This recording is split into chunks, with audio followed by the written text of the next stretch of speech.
there are total 4 pairs, like 4 chains, है ना? There are 2 heavy chains and 2 light chains. So we can write it as H2 and N2. and then you will draw it. ठीक है? What are antigen binding sites?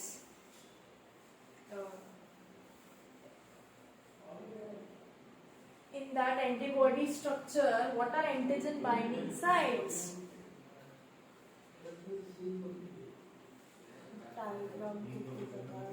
हाँ, तो diagram में antigen binding site आते हैं ना? हाँ, ऊपर ऊपर वो होते क्या हैं? How will you right that? क्या होते हैं? मतलब जहाँ पे एंटीजन बाइंड करेंगे। तो बोलो इंग्लिश में बोलो ना, these are the sites where the antigen will bind to the antibody and form the antigen antibody complex. ठीक है?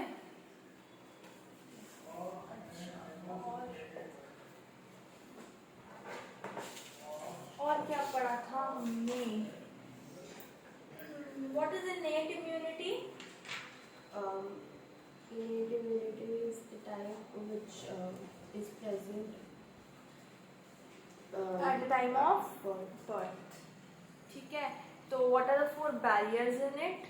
physical, Physiological, cell, cytokine. and cellular. What are interferons? Interferons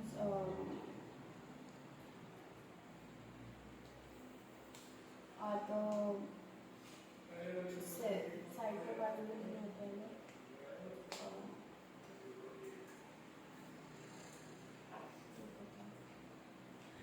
देखो, जो वायरस इन्फेक्टेड सेल्स होते हैं वो release करते हैं interferon, so that ये प्रिवेंट करता है नॉन इन्फेक्टेड सेल्स को फ्रॉम इन्फेक्शन, है ना? बोलो।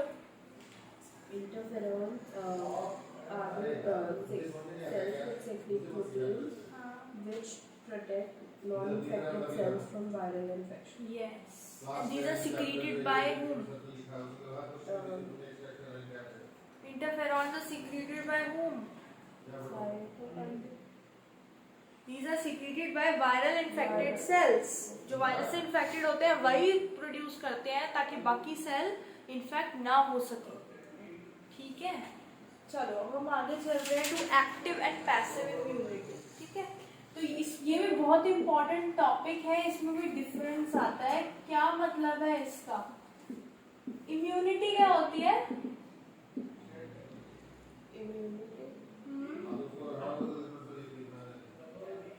The ability of a body to protect a person from falling. The ability of our body to fight against infections in response to an antigen is immunity.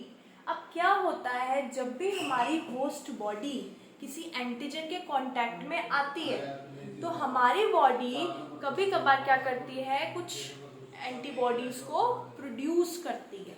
तो अगर वो antibody को हमारी body produce करती है तो वो होती है एक्टिव इम्यूनिटी। लेकिन कभी कभार क्या होता है, कुछ इन्फेक्शन ऐसे होते हैं जो हार्मफुल होते हैं, जो हमारी बॉडी टाइम लेगी बनाने में, इसलिए हमें बाहर से डालनी पड़ती है एंटीबॉडी हमारी बॉडी में, तो वो होता है पैसिव इम्यूनिटी। फॉर एग्जाम्पल, जैसे आपको स्नेक बाइट कर गया, अब ऐसे में स्नेक बाइट में हमें तुरंत चाहिए होती है फर्स्ट एड, तो उसके लिए हमारी बॉडी तो टाइम लगेगी वो बनाए एंटीबॉडी। दैट्स वाई हम बाहर से एंटी वेनम इंजेक्शंस लेते हैं। ऐसे ही डॉग बाइट होती है, तो डॉग बाइट होती है तब भी हमें हमारी बॉडी एकदम से चाहिए होती है हमें एंटीबॉडी, हमारी बॉडी वो प्रोड्यूस टाइम लेके करेगी, इसलिए हम बाहर से एंटीबॉडी ले लेते हैं। तो कैसी टाइप ऑफ इम्यूनिटी हो गई? Passive immunity. पैसिव मतलब जब हम बाहर से ले रहे हैं, एक्टिव मतलब जब हमारी बॉडी एक्टिवली प्रोड्यूस कर रही है एंटीबॉडीज। तो एक्टिव इम्यूनिटी क्योंकि हमारी बॉडी प्रोड्यूस करती है, ये लॉन्ग लाइफ स्पैन के लिए हमारी बॉडी में रहता है। लेकिन पैसिव इम्यूनिटी शॉर्ट लिव्ड होता है, सिर्फ उसी वक्त यूज हुआ और फिर खत्म। ठीक है, एक्टिव इम्यूनिटी में एंटीबॉडीज को बनने में टाइम लगता है, लेकिन यहाँ पे एकदम से वो रेडी होती है। तो ये आपका डिफरेंस ही आता है, तो मैं सीधे डिफरेंस लिखवा देती हूँ। लिखो एक्टिव और पैसिव में difference.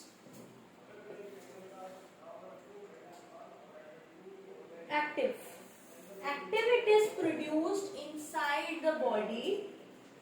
Active immunity, antibodies are produced in the host body.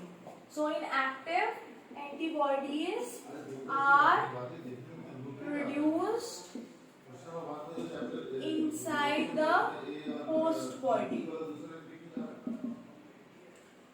But in passive immunity, it is obtained from outside.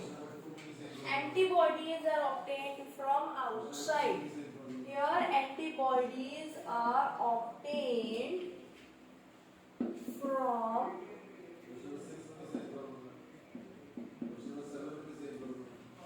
outside.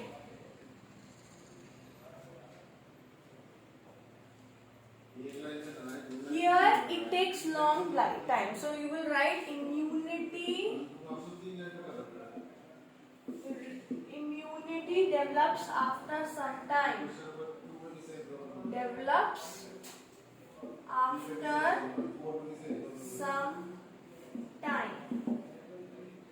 और यहाँ पे immunity develops immediately. Yes, immunity develops immediately. अगर difference नहीं आता, short note आता है, तब भी आप इसी को लिख लोगे, इसी को gather करके points को एक साथ। उसके बाद एफिकेसी क्या है? एक्टिव इम्यूनिटी लॉन्ग लाइफ के लिए होती है, तो इसकी एफिकेसी होगी that it is long lived. It is long lived and passive is short lived. देखो कंफ्यूजन होती है कि कभी कभार एक्टिव और पैसिव में याद ऐसे करो कि एक्टिव मतलब हमारी बॉडी एक्टिव है। हमारी बॉडी एक्टिव कब होगी? जब वो खुद प्रोड्यूस करेगी, और पैसिव में वो खुद प्रोड्यूस नहीं करती, हम बाहर से लेते हैं एंटीबॉडीज को। लिख लिया?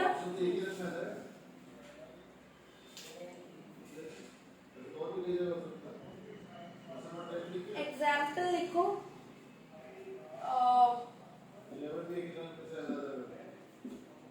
पैसिव में तो आप ये लिखो mother to neonate.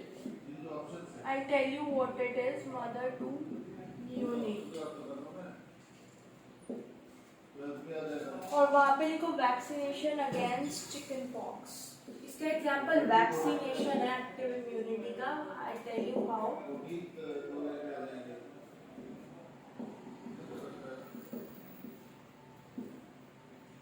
Chicken pox या स्मॉल पॉक्स या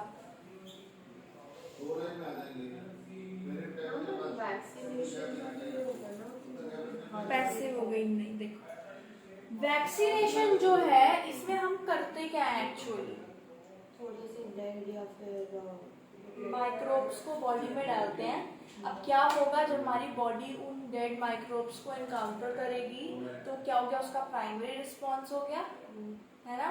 तो क्या करेगी, एंटीबॉडीज बनाना शुरू करेगी, और वो एंटीबॉडी जब बनाएगी तो वो जो डेड हैं वो तो मर जाएंगे और मेमोरी सेल्स हमारी बॉडी में रह जाएंगे। अब नेक्स्ट टाइम अगर हमें वही डिजीज हुई, सेकेंडरी रिस्पॉन्स, तो क्या होगा, वही मेमोरी सेल आ जाएंगे ना। तो मतलब ये लॉन्ग लिव्ड हुई ना, मेमोरी सेल्स रह गए ना हमारी बॉडी में, और वो फर्दर प्रोड्यूस करेंगे ना अगर फिर से अगर डिजीज हुई तो दैट इज।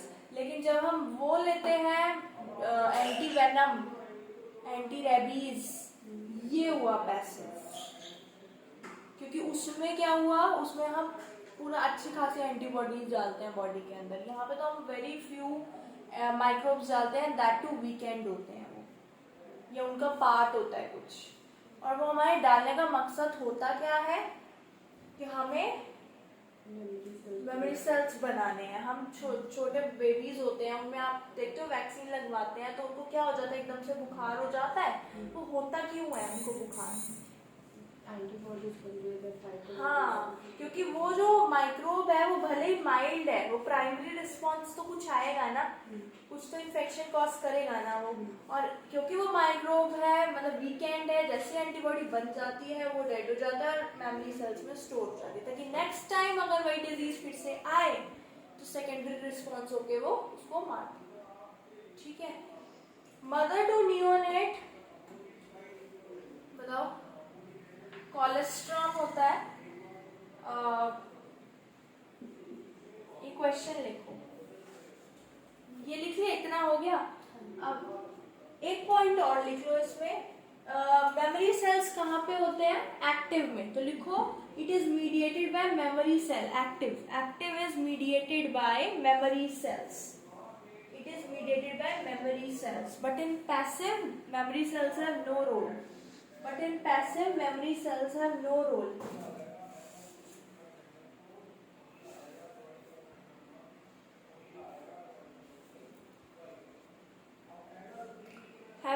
चलो क्वेश्चन लिखें।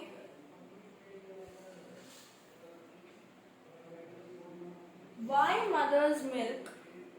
mother's milk is considered very essential? Why mother's milk is considered very essential for the newborn infant?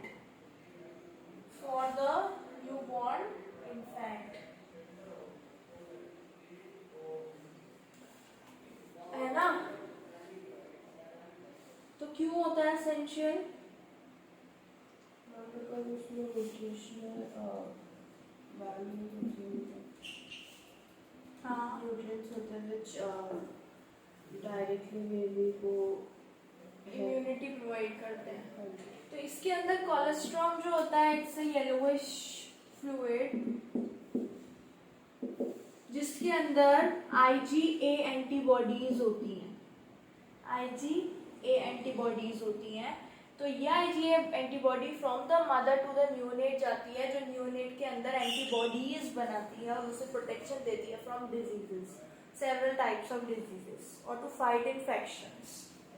ठीक है, तो ये बहुत इंपॉर्टेंट क्वेश्चन है कि कोलेस्ट्रॉम में कौन सी एंटीबॉडी होती है? IgA। ठीक है, और ये क्यों जरूरी होता है? अगर 1 मार्क में आएगा तो ये आएगा कि इसमें कौन सी एंटीबॉडी होती है। अच्छा, अब मुझे बताओ ये एक्टिव इम्यूनिटी है या पैसिव इम्यूनिटी है? पैसिव। क्यों? क्योंकि हम उसको बाहर से दे रहे हैं, फीटस खुद नहीं बना रहा, हम मदर के थ्रू उसको दे रहे हैं, तो इट्स अ पैसिव इम्यूनिटी। ठीक है, तो आंसर लिखो द येलोइश फ्लूइड। और कभी कभार लिसन, ये आ जाता है डिफाइन कोलेस्ट्रॉम, क्या होता है? तो लिखो द येलोइश फ्लूइड कोलेस्ट्रॉम, ये स्पेलिंग है कोलेस्ट्रॉम, secreted by mother, बहुत इंपॉर्टेंट है, during the initial days of, secreted by the mother during the initial days of lactation, has abundant antibodies,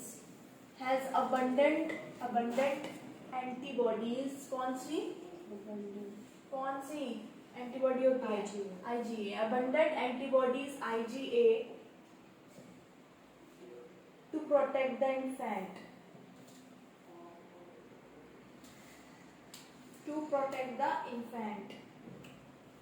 This is an example of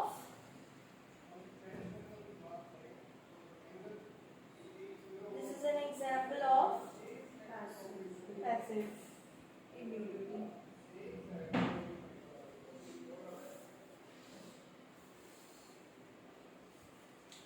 ठीक है, तो mother से foetus में जाता है IgA with the help of what? Placenta. ठीक है, चलो एक क्वेश्चन लिखिए next. In which class of immunity would you put anti-tetanus, anti-venom anti rabies,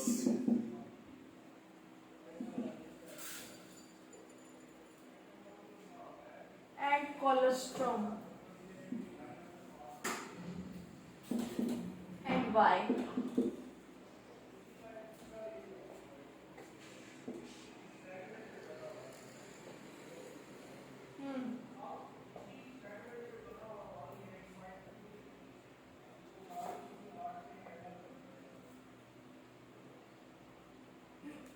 Why and what category? बताओ. Passive. Passive immunity, right? It's passive immunity, passive immunization भी बोल सकते हैं. क्यों? Because Because it's not being made. because direct antibodies are injected from the outside into the body. ठीक है? देखो, passive immunity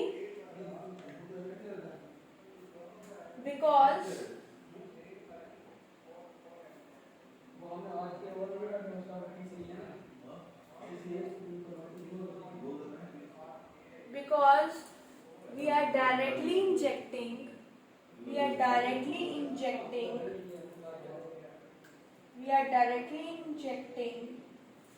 the performed antibodies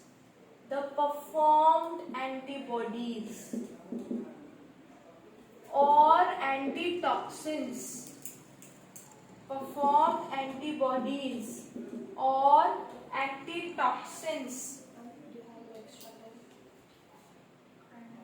So I'll just bring it.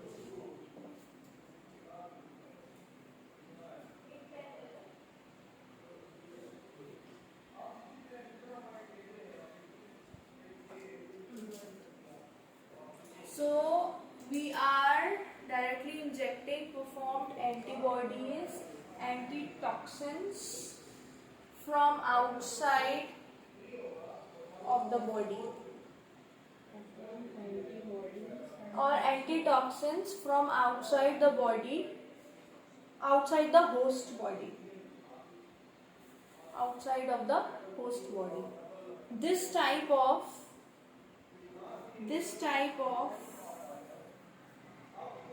immunization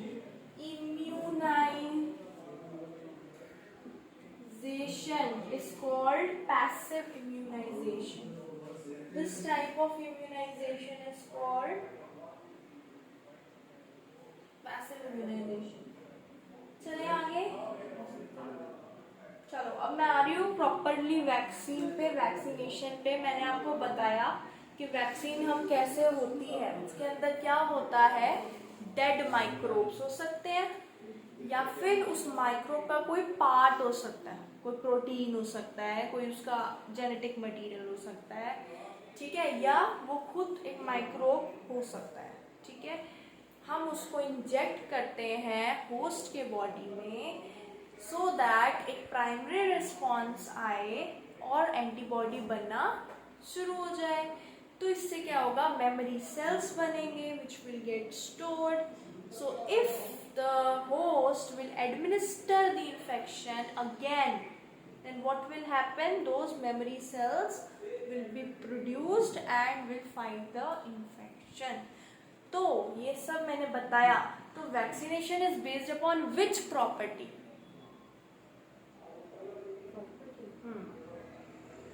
मतलब ये पूरा मैंने आपको बता दिया कि वो कैसे होता है. तो उसमें प्रॉपर्टी क्या है, क्या मेन थिंग है जिसकी वजह से वैक्सीनेशन काम करता है?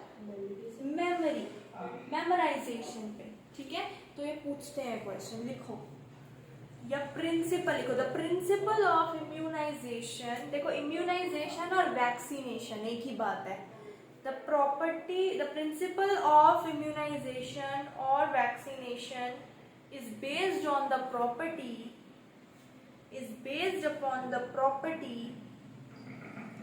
of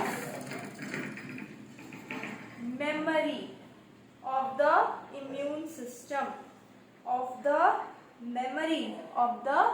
immune system, ठीक, property of memory of immune system. आगे चलते हैं, मैं अब आपको डेफिनेशन लिखवा देती हूँ वैक्सीन पे क्या होती है, वैक्सीनेशन पे क्या होती है।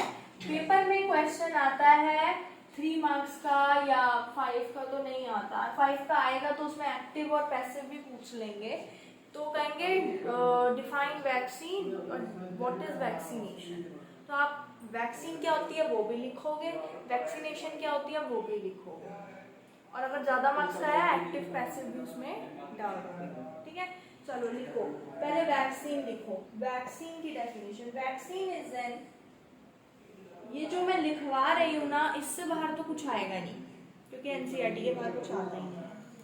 इट्स जस्ट दैट के क्वेश्चन कैसे भी मोल्ड करके दे सकते हैं। देखो, vaccine is an antigenic substance, vaccine is an antigenic substance, antigen है वो एक antigenic substance that is introduced into the body, that is introduced into the body of an individual, that is introduced into the body of an individual, that is introduced into the body of the individual to stimulate the production of, to stimulate the production of antibodies against the antigen. Stimulate मतलब हाँ initiate करना, start करना। ठीक है, done. Against the antigen. Next point, next देखो vaccination क्या होता है, वैक्सीनेशन या ठीक है, vaccination is the administration, vaccination is the administration, it is the administration of harmless, harmless बोल सकते हो, वीकेंड बोल सकते हो, हार्मलेस या weekend, antigenic substance of the pathogen, substance of the pathogen for forming of pathogen for forming antibodies, for forming antibodies and memory cells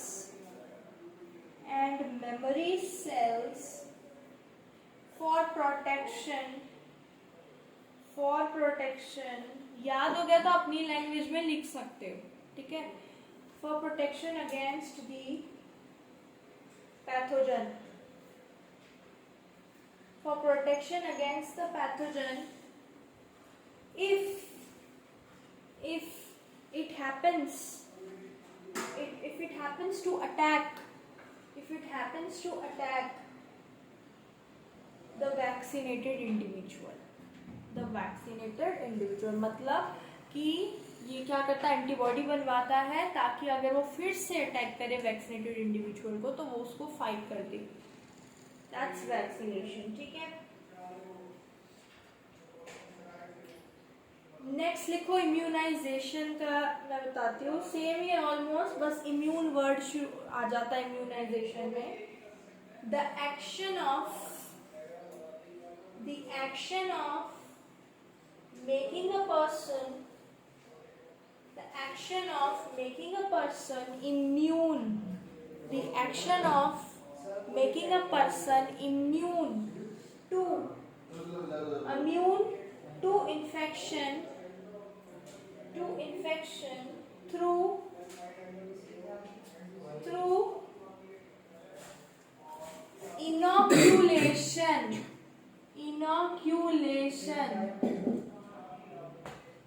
inoculation of antigenic vaccine is called immunization, आ गए आप इतना late? Ma'am वो schedule मैंने check किया तो ये सब start हो गया।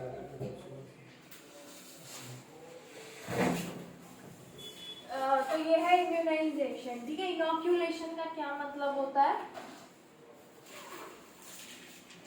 हाँ,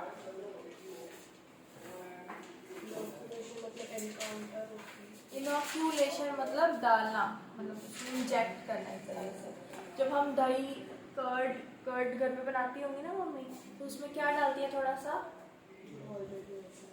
ऑलरेडी वाली डालती हैं दही। तो क्या कर रही है? इनॉक्यूलेट कर रही है कुछ लैक्टोबैसिलस, ताकि ग्रो करें और फिर कर्ड बन जाए। हाँ जी, हमने क्या कर लिया अभी तक? हमने क्या कर लिया अभी हाफ एन आवर में? एक्टिव और पैसिव इम्यूनिटी, ठीक है। तो हमने डिफरेंस किया एक्टिव इम्यूनिटी पैसिव इम्यूनिटी में, जो आप लिख लेंगे देख के। मैं बता देती हूँ होता क्या है। क्या होता है राबिया? जो हमारी बॉडी एंटीबॉडीज बनाती है, और पैसिव इम्यूनिटी जो हम बाहर से एंटीबॉडी डालते हैं। तो प्रूफ, जब हमारी बॉडी खुद एंटीबॉडीज बनाती है, ठीक है, हमारी बॉडी एक्टिवली खुद एंटीबॉडी बनाती है, तो वो होता है एक्टिव इम्यूनिटी, ठीक है।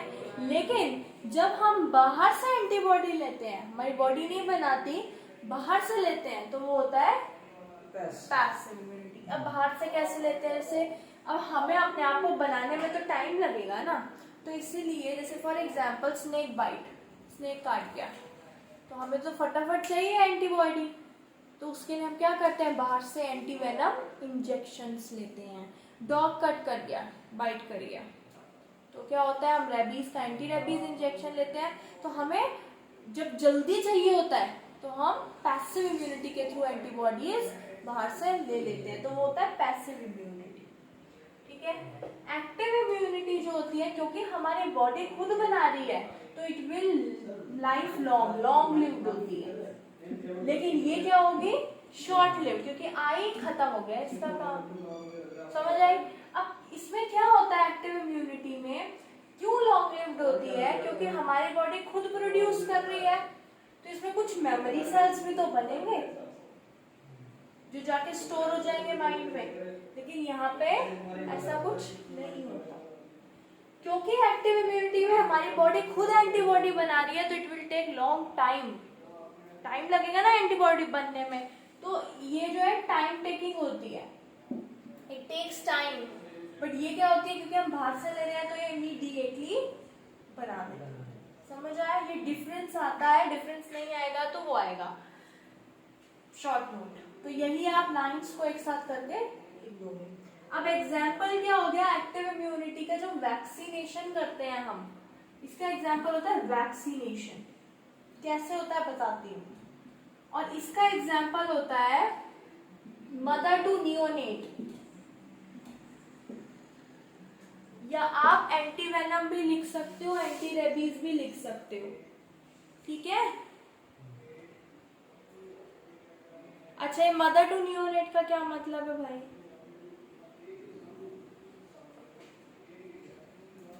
एक होता है कोलेस्ट्रॉम, ये आ जाता है, मैंने लिखवाया है, लिख लेना, बहुत इंपॉर्टेंट है। ये कोलेस्ट्रॉम क्या होता है? कोलेस्ट्रॉम जो होता है येलोइश फ्लूइड होता है, जो मदर से फीटस में जाता है, ठीक है। इसके अंदर लॉट ऑफ IgA एंटीबॉडीज होती हैं। कौन सी एंटीबॉडीज? IgA। अब जो फीटस होता है, राबिया देखो, कोलेस्ट्रॉम तो लैक्टेशन के थ्रू जाएगा, लेकिन और जो एंटीबॉडीज होती हैं वो प्लेसेंटा के थ्रू जाएंगी। वो जो प्लेसेंटा की बात कर रही थी ना, और जो एंटीबॉडीज होती हैं या और जो न्यूट्रिएंट्स होते हैं वो प्लेसेंटा के थ्रू जाएंगे, वो पैसिव इम्यूनिटी है। ये भी पैसिव इम्यूनिटी है, पर ये लैक्टेशन के थ्रू जाएगा। कोलेस्ट्रॉम जो होता है ये लैक्टेशन के थ्रू मदर से फीटस में जाता है।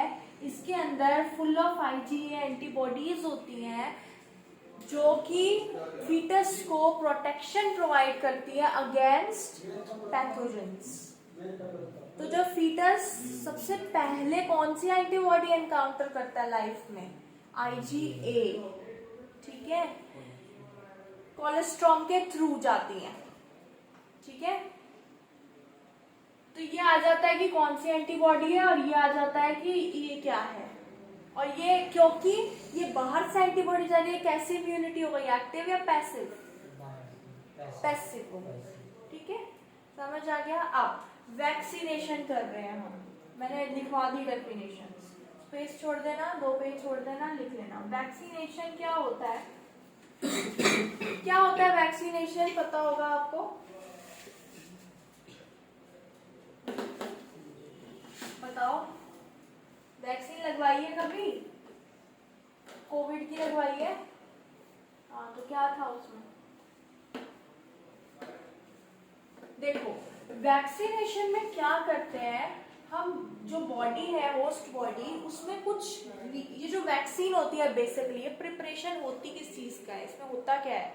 इसमें होते हैं वीकेंड माइक्रोब्स, जिस चीज के अगेंस्ट चाहिए। फॉर एग्जांपल ये कोविड, तो उसका वीकेंड, या तो उसको हमने वीक करके डाल दिया था उस प्रिपरेशन में, या फिर हमने उसका आरएनए वाली थी वैक्सीन, तो आपने जो लगवाई हैं, क्या नाम था उसका?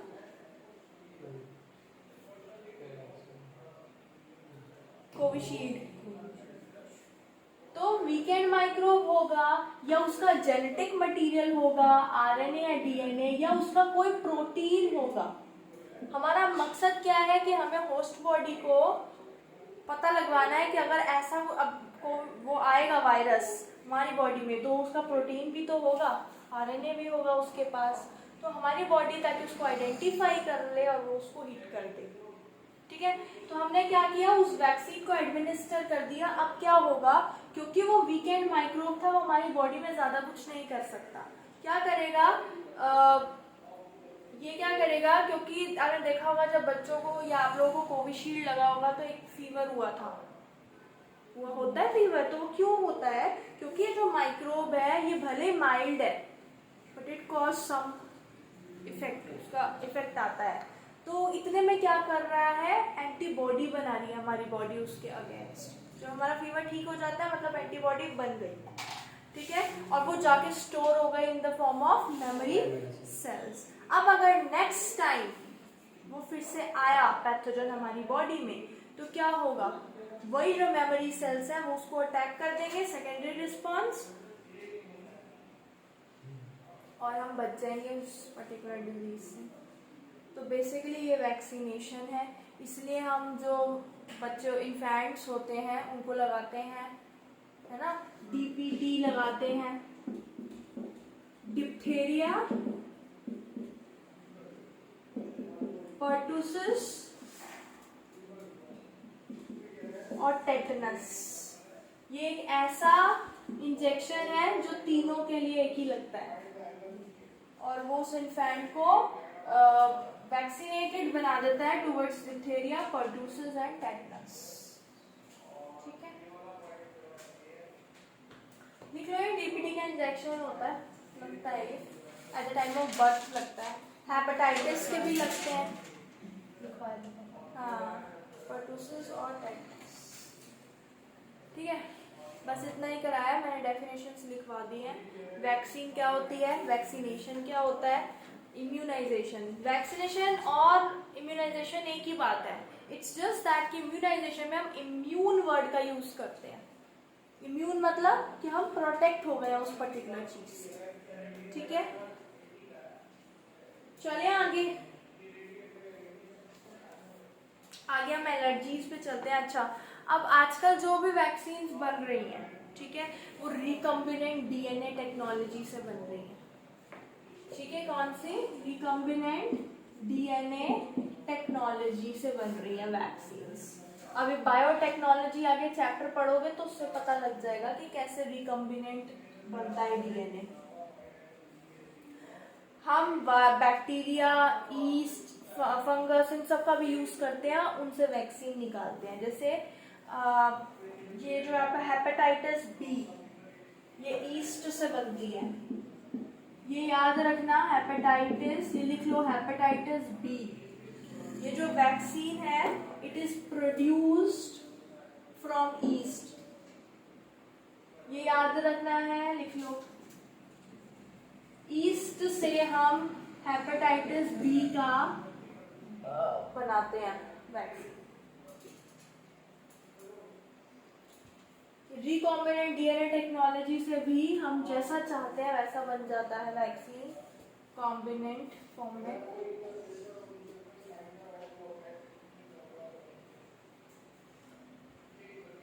रिकॉम्बिनेंट डीएनए से वैक्सीन बनाने का फायदा क्या है कि वो लैब ग्रोन होते हैं, तो उसकी ग्रेटर अवेलेबिलिटी होती है वैक्सीन की, और लार्ज स्केल प्रोडक्शन होती है।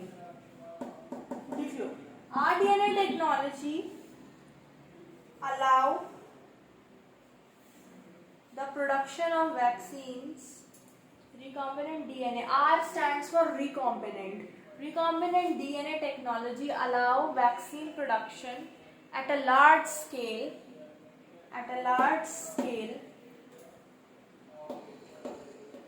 and also it is easily available.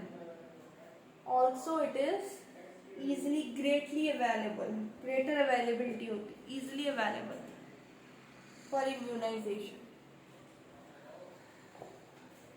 अच्छा, तो अब मैंने आपको बताया कि वैक्सीन में पूरा प्रोसेस हो रहा है, मेमोरी सेल्स बन रहे हो रहे, तो हमारा प्रिंसिपल क्या है वैक्सीनेशन का,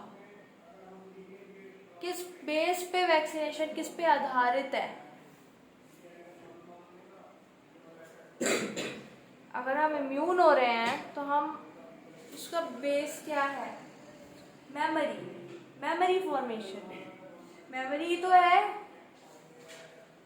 हाँ मैम, वो जो मतलब जिस भी बीमारी के अगेंस्ट जो हाँ, तो वैक्सीनेशन लगी है तो वो बॉडी में मेमोरी सेल्स बनते हैं के लिए वो माइक्रोब डाला जाता है। हाँ, प्राइमरी रिस्पांस देने के लिए, याद है, प्राइमरी रिस्पांस, ताकि वो मेमोरी सेल बनाए और वो स्टोर सेव हो जाए और उसका नेक्स्ट टाइम एनकाउंटर हो तो। और ये लिखना कैसे है वो मैंने लिखवा दिया है, लिखोगे आप। अब नेक्स्ट फ्री है आपका, नेक्स्ट क्लास फोटो खींच लेना, मुझे चाहिए नोट्स। चलो आगे चलते हैं। ये यहाँ से बनाना शुरू कर दो, एलर्जीज। ये इम्पोर्टेंट टॉपिक है, देखो एलर्जीज, ज्यादा नहीं तो 1 या 2 मार्क्स का ही आ जाता है। एलर्जीज क्या होती है, एलर्जी?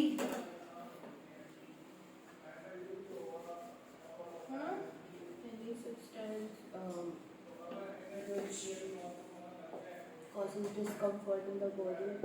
हाँ, that's allergy. So write down, question यही आता है, what is allergy? तो लिखो the exaggerated response. Exaggerated क्या मतलब? Exaggerated मतलब हाँ, exaggerate करना, बहुत बड़ा, एक छोटी सी चीज का बहुत बड़ा वो करना। exaggerated response होता है, कहने के तो सिर्फ एक डस्ट का पार्टिकल ही होता है, लेकिन वो डस्ट का पार्टिकल कितनी ज़्यादा एलर्जी कॉज कर देता है, इफेक्ट कॉज कर देता है। तो exaggerated response of the immune system, the exaggerated response of the immune system to certain antigens, present in the environment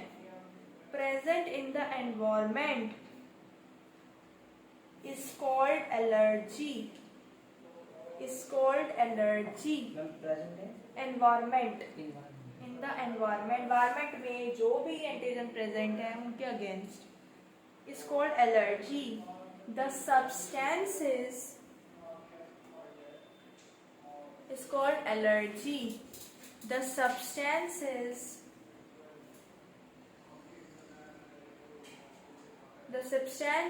to which such an immune response is produced. The substances to which such an immune response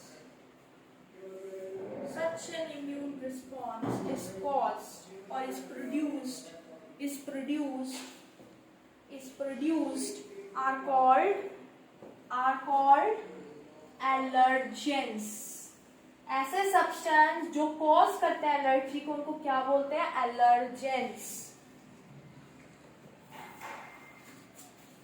ठीक है, तो question आता है what is allergy and what are the chemical substances that cause allergy. तो कौन cause कर रहा है एलर्जी? एलर्जेंस. अब मुझे बताओ ये एलर्जन के example of allergens are pollen से होती है डस्ट पार्टिकल्स, आगे स्मोक,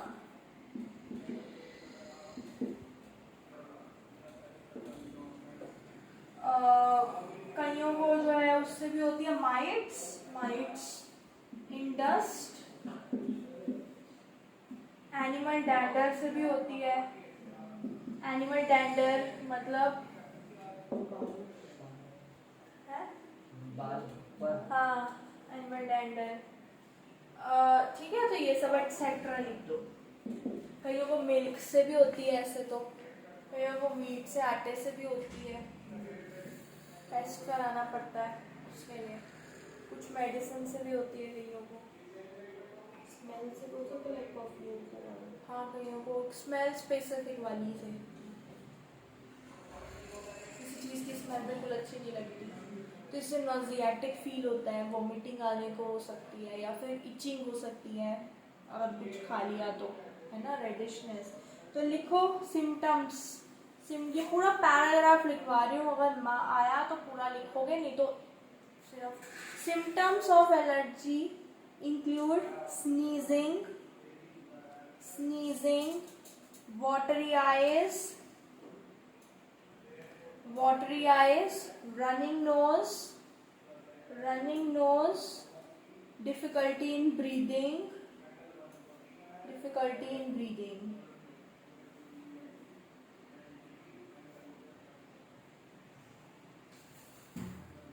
अच्छा, फिर नेक्स्ट आप ये लिखोगे क्या होता है बेसिकली जब कोई हम एलर्जन से एक्सपोज होते हैं तो हमारे ना मास्ट सेल्स होते हैं. ठीक है, ये मास्ट सेल्स हिस्टामीन को प्रोड्यूस करते हैं. सुना है कभी? एलर्जी के अगेंस्ट हम एंटी हिस्टामीन्स लेते हैं.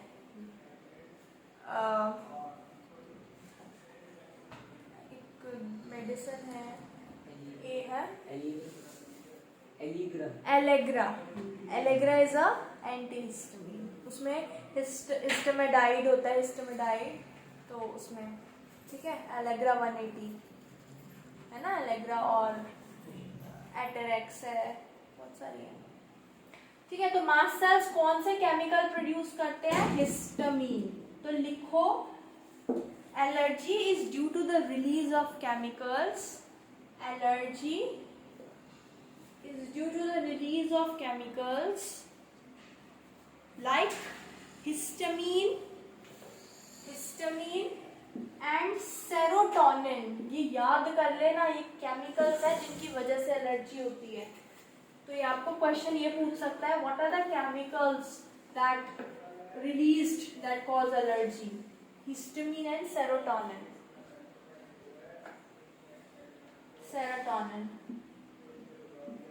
ठीक.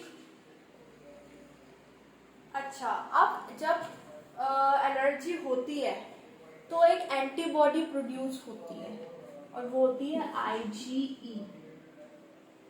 जब भी एलर्जी होगी तो हमारे ब्लड के अंदर किसकी प्रेजेंस होगी? IgE एंटीबॉडी की. ठीक है, लिखो द एंटीबॉडी. ये बहुत इंपॉर्टेंट है, 1 मार्क में आते हैं. द एंटीबॉडी produced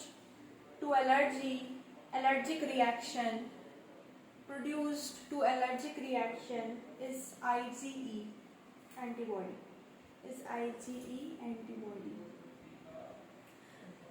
ठीक है, ये जो मास्ट सेल्स होते हैं, ये हमारे एल्वियोलर टिश्यू में प्रेजेंट होता है, लंग्स में. जो हिस्टामिन और सेरोटोनिन रिलीज करते हैं। अब अगर किसी को एलर्जी है तो उसके लिए डिफरेंट तरीका अपनाते हैं चेक करने के लिए कि एलर्जी है कि नहीं। तो क्या करते हैं कि हम उस इंडिविजुअल को एक्सपोज कराते हैं। जैसे किसी को खाने से होती है, ठीक है, पता नहीं है कि कौन से खाने से होती है, तो डॉक्टर क्या करेगा, उसको एक्सपोज करेगा थोड़ा थोड़ा हर एक चीज़ से, और ब्लड में देखेगा कि क्या उसका रिएक्शन हो रहा है। जैसे मिल्क कराएगा, मिल्क से नहीं है तो फिर वीट जो आमतौर पे खाता है जनरली, तो आपकी जो हिस्ट्री होती है, आपने जो खाया है वो पूछते हैं। ठीक है, डन, इतना ही है एलर्जी। और इम्पॉर्टेंट है IgE इम्पॉर्टेंट है, हिस्टामिन सेरोटोनिन इम्पॉर्टेंट है, एलर्जन और एलर्जी की डेफिनेशन, सिम्टम्स की। चलें आगे। ऑटो इम्यूनिटी लिखो, बहुत इंपॉर्टेंट है, 1 मार्क का ही आता है। Auto immunity, auto immunity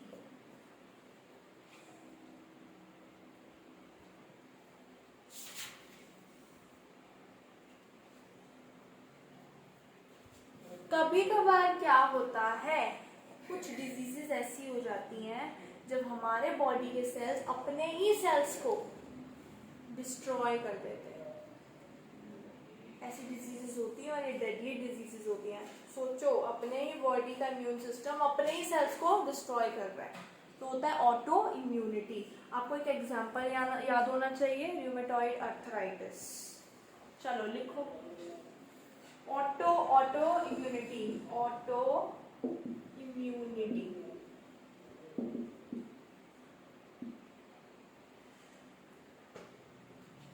The pathological condition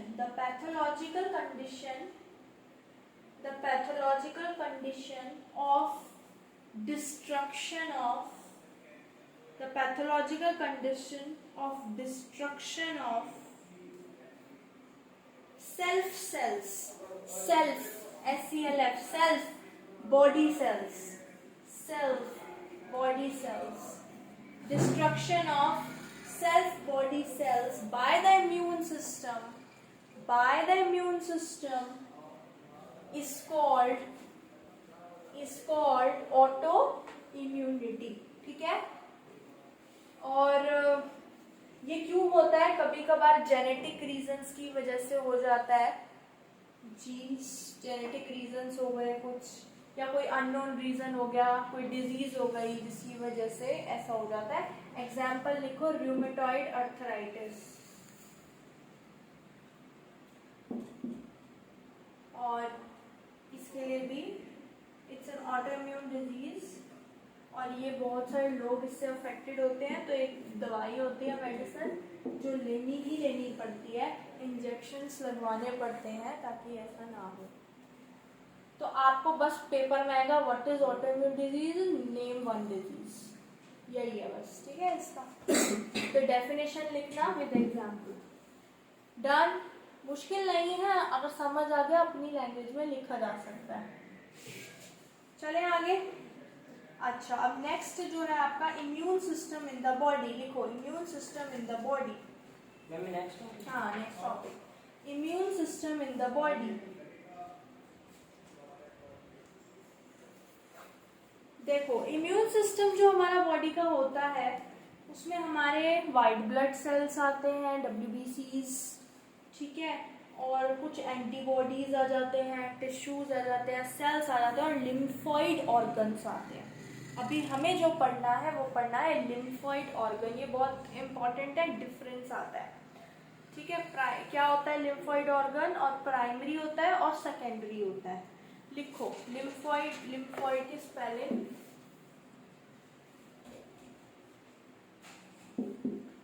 तो इम्यून सिस्टम में वाइट ब्लड सेल्स आते हैं, एंटीबॉडीज आती हैं, और लिम्फॉइड ऑर्गन आता है। हमें लिम्फॉइड ऑर्गन को डिटेल में पढ़ना है। क्वेश्चन आ जाता है व्हाट आर लिम्फॉइड ऑर्गन्स। ठीक है, लिखो, lymphoid organs are the organs where origin and maturation origin and maturation and proliferation.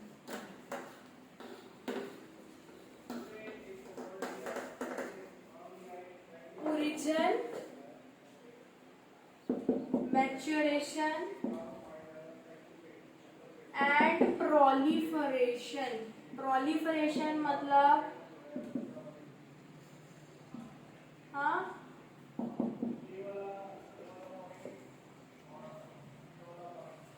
बताओ। अरे ओरिजिन मतलब बनते हैं, मैच्योरेशन मतलब मैच्योर होते हैं, प्रोलिफरेशन मतलब बढ़ते हैं, प्रोलिफरेट होते हैं, नंबर बढ़ता है उनका। Of whom lymphocytes occur। तो लिम्फोइड ऑर्गन में ओरिजिन, मैच्योरेशन, प्रोलिफरेशन होता है लिम्फोसाइट्स का। ठीक है। अब दो टाइप के होते हैं, प्राइमरी और सेकेंडरी। लिखो primary lymphoid organ.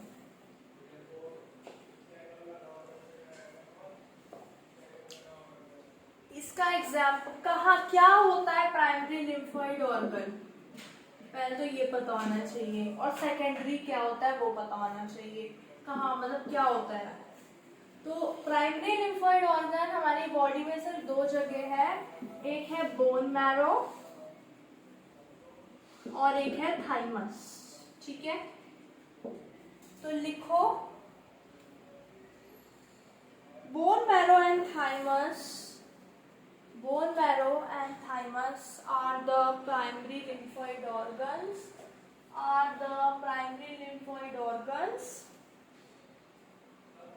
Where immature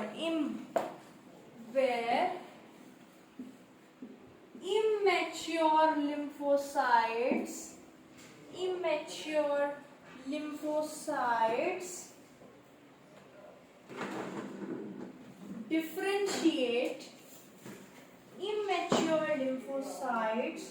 differentiate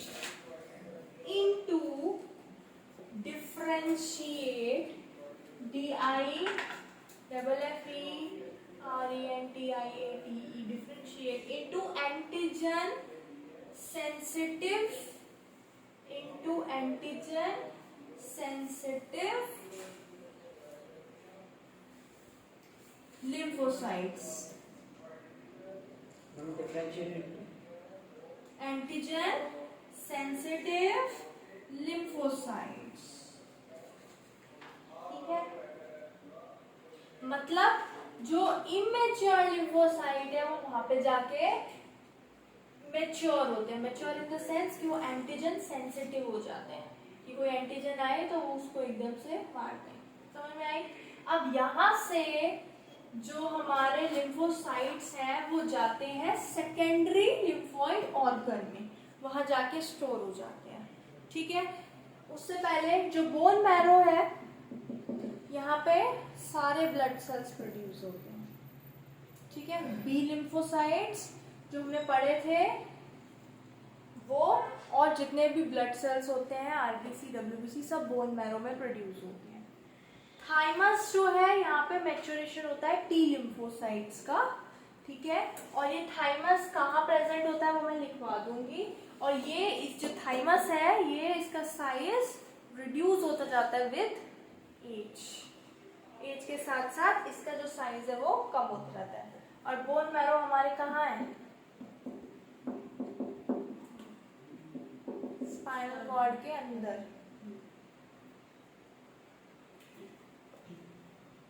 next मैं यही लिखवा देती हूँ पहले। The bone marrow is the main lymphoid organ.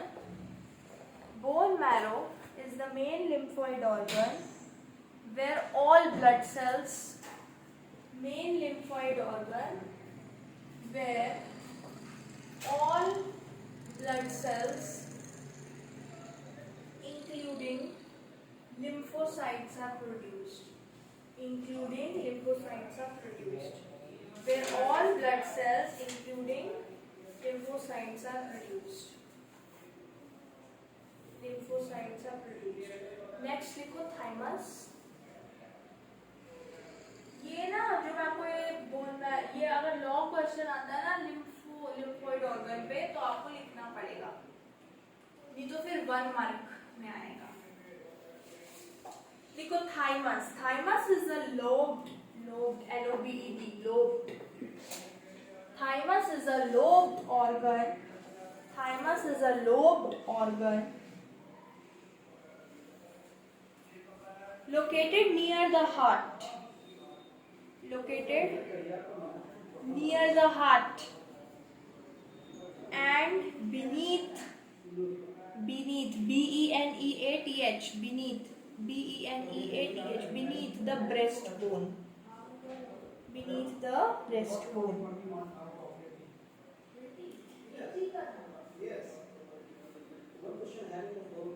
It is quite large at the time of birth, then it reduces, और puberty के टाइम पे तो और कम हो जाता है साइज। तो लिख लो thymus is quite large at the time of birth.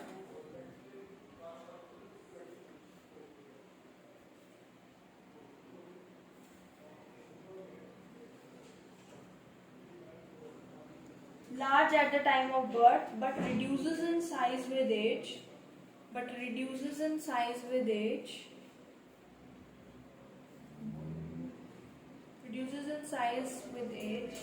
by the time puberty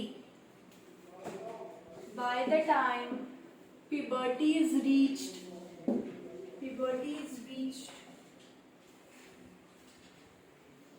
It reduces to very small size. तो ये by the time of puberty, ये puberty लिखा है, puberty, the size reduces to very small. तो ये question आता है MCQ में, नीट में आता है कि ये कैसे मैंने लिखवाया है।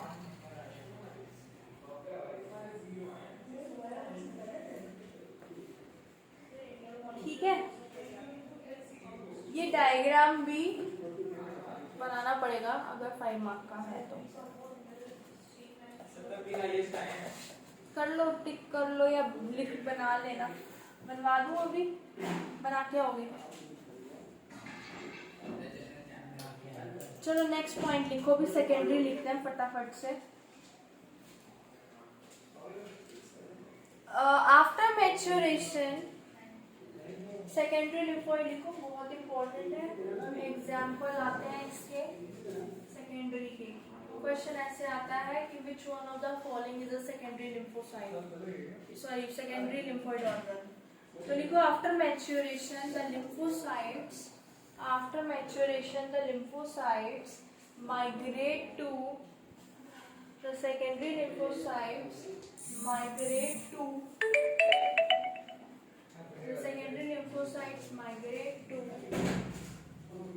the lymphocytes migrate to secondary lymphoid organ.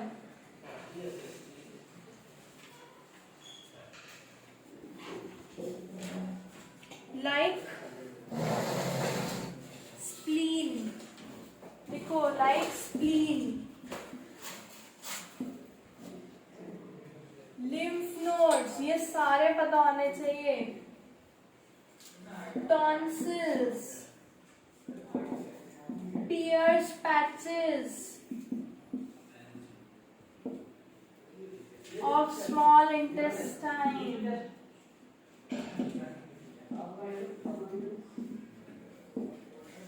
appendix,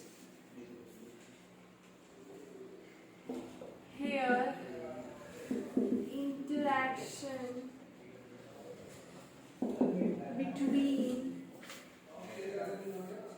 lymphocytes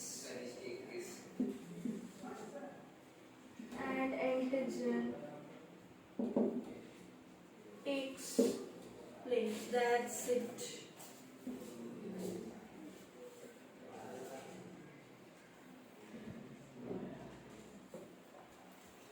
ये सारे याद होने चाहिए क्योंकि एमसीक्यू में आएगा which one of these is a primary, और विच वन ऑफ प्राइमरी तो सिर्फ 2 ही हैं, कौन से? बाकी ये है सेकेंडरी। अभी हमें 2 या 3 लाइन्स और लिखनी है, टाइम हो गया है, बाद में लिखेंगे। इससे रिलेटेड आपका होमवर्क है कि आप पढ़ के आओगे और ये डायग्राम बनाओगे। और आपके स्कूल में अभी कहाँ तक हो गया राबिया? नहीं मतलब लास्ट खत्म हो गया, ऑटो इम्यूनिटी हो गया था। चलो अभी तो आना है, हमने थर्सडे को करेंगे, इसको ख़त्म करना है, फिर आगे भी तो बढ़ना है, बहुत स्लो चल रहे हैं हम। आपका तो ये हो गया, टेस्ट में भी आ गया था, ठीक है। चलो देख लो टेस्ट क्या किया है।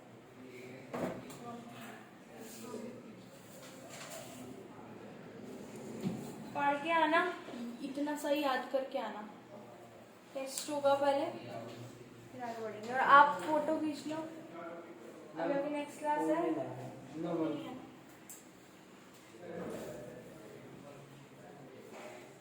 कैसे करें?